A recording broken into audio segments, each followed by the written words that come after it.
représentation polaire et produit scalaire.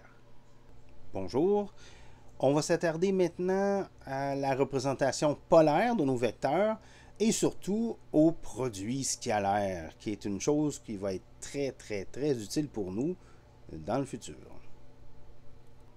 On a vu que notre vecteur pouvait s'exprimer à la fois sous la forme d'une flèche dans un graphique, mais aussi sous la forme de ses composantes, donc la coordonnée du point de la position, lorsqu'on parle notamment du vecteur position. Parfois, cependant, c'est plus pertinent ou plus avantageux de considérer l'angle que va faire le vecteur avec un axe que de considérer les coordonnées comme telles. Donc, pour ce faire, on va essayer de transformer l'expression de notre vecteur pour faire ressortir l'angle ou les angles. Donc ici, j'ai un angle, mon angle polaire, qui est l'angle θ. Et je peux, à ce moment-là, regarder comment les coordonnées se transforment. Donc pour ça, je vais considérer l'angle et je vais considérer la grandeur du vecteur qu'on va appeler la norme. Donc par définition, la norme, c'est la grandeur de mon vecteur. Donc c'est une valeur positive. Normalement, les mathématiciens vont l'écrire comme ça, entre deux lignes droites comme ça. En physique, on va rarement utiliser cette notation-là, on va en mettre seulement qu'une. Et en fait, donc à ce moment-là, on a vraiment la valeur absolue, où on va marquer simplement la lettre du vecteur, mais sans le vecteur et sans le caractère gras. Donc, il est purement comme ça, sans caractère gras. C'est souvent ça qu'on va faire. Le seul désavantage, si je peux dire, c'est que parfois, il va y avoir un signe. Donc, il faut juste faire attention à la notation, dépendamment des contextes. Donc, j'ai décomposé ici mon vecteur, parce que là, j'ai trouvé la grandeur. En fait, je ne l'ai pas trouvé encore, mais je sais que je vais lui donner une grandeur. Et je veux exprimer à ce moment-là mes composantes en fonction de l'angle. Donc pour ça, c'est mon XA, ça c'est mon YA. J'ai rien d'autre ici qu'un triangle rectangle. Donc je pourrais utiliser les définitions habituelles de trigonométrie. Donc par définition, le cosinus de l'angle θ, c'est le côté adjacent divisé par l'hypoténuse, donc qui est la grandeur de R, et l'adjacent, c'est XA. Donc XA sur RA, c'est mon cosinus, ce qui veut dire que mon XA, c'est RA cosinus de θ.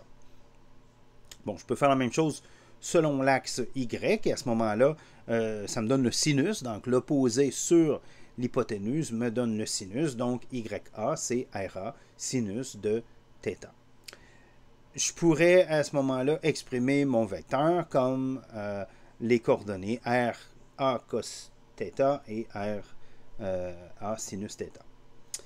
Maintenant, ça me prend... je peux regarder l'inverse. Donc, si je veux faire la transformation inverse, donc je connais par exemple la grandeur de mon vecteur et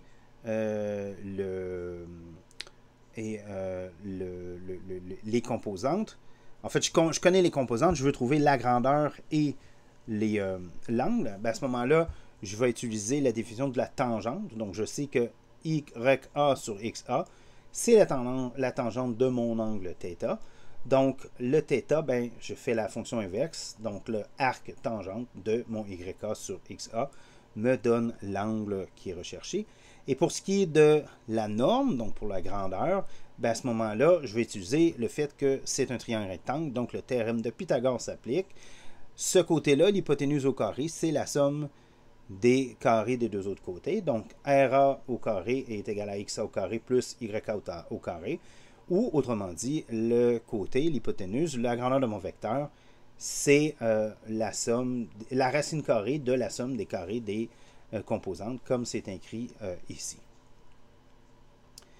On peut maintenant introduire le produit scalaire. Donc, un produit scalaire, c'est une quantité qui va être, en fait, pas une quantité, mais une opération qui va être très utile pour nous. Et pourquoi on l'appelle un scalaire?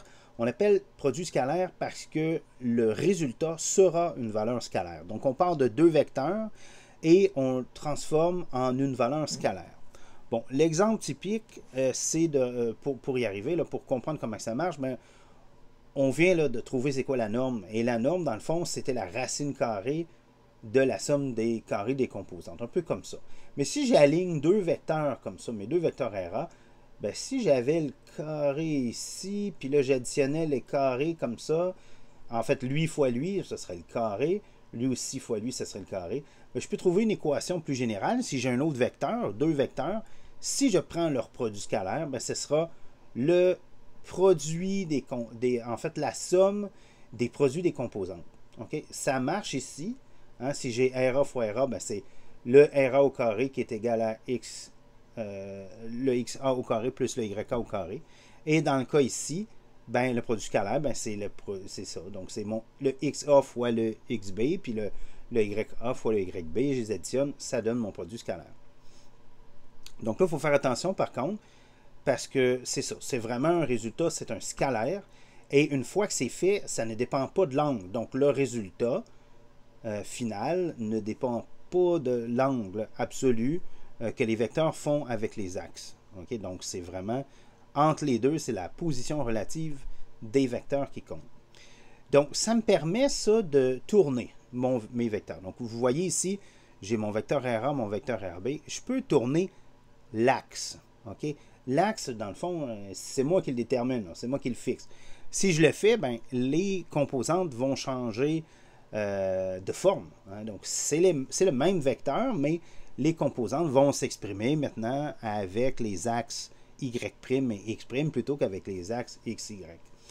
Mais le produit scalaire, lui, va être exactement le même résultat parce que c'est un scalaire.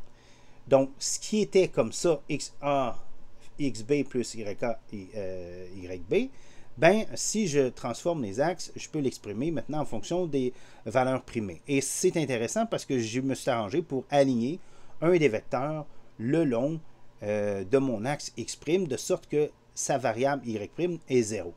Donc, mon produit scalaire, à ce moment-là, la partie en Y disparaît parce que YA, peu importe ce que ça vaut, fois 0, ça va me donner 0. Donc, je me ramasse ici avec mon produit scalaire qui est juste le produit des coordonnées primées A et B. Donc, le XA fois XA' fois Y'. Et à ce moment-là, je peux dire, ben, qu'est-ce que ça vaut? XB', ben, c'est RB, hein, donc c'est la même chose, hein, parce que tout le vecteur est selon cet axe-là. Par contre, dans l'autre direction, ben, le X ici, en fait, cette composante-là, le X, hein, le XA' ici, ben, c'est RA fois le cosinus de l'angle θ, parce que ce côté-là divisé par RA, donc XA' sur RA, ben, ça me donne bien cosinus de θ. À partir de là, ben, vous voyez que je peux réécrire mon produit scalaire, donc le RA fois RB, comme le produit des normes de mes deux vecteurs fois le cosinus de l'angle entre les deux vecteurs. Donc, en résumé, on peut représenter la direction d'un vecteur par l'angle qu'il fait par rapport à un axe. Donc, ça peut être une façon de représenter. C'est ce qu'on appelle la représentation polaire. À ce moment-là, les coordonnées s'expriment comme ici. Donc, la composante X, c'est RA cos θ. La composante B, Y, ben, c'est RA sin θ. Le R, ben, se trouve, la norme, c'est ce qu'on appelle la norme, se trouve à être la racine carrée du produit, de la somme des carrés, c'est selon le théorème de Pythagore. Et l'angle, ben, c'est l'arcsinus de mes deux composantes, du quotient de mes deux composantes. Et on a trouvé aussi qu'on avait une opération qui s'appelait un produit scalaire qui nous retournait un scalaire, donc c'est entre deux vecteurs, mais ça nous retourne une valeur scalaire.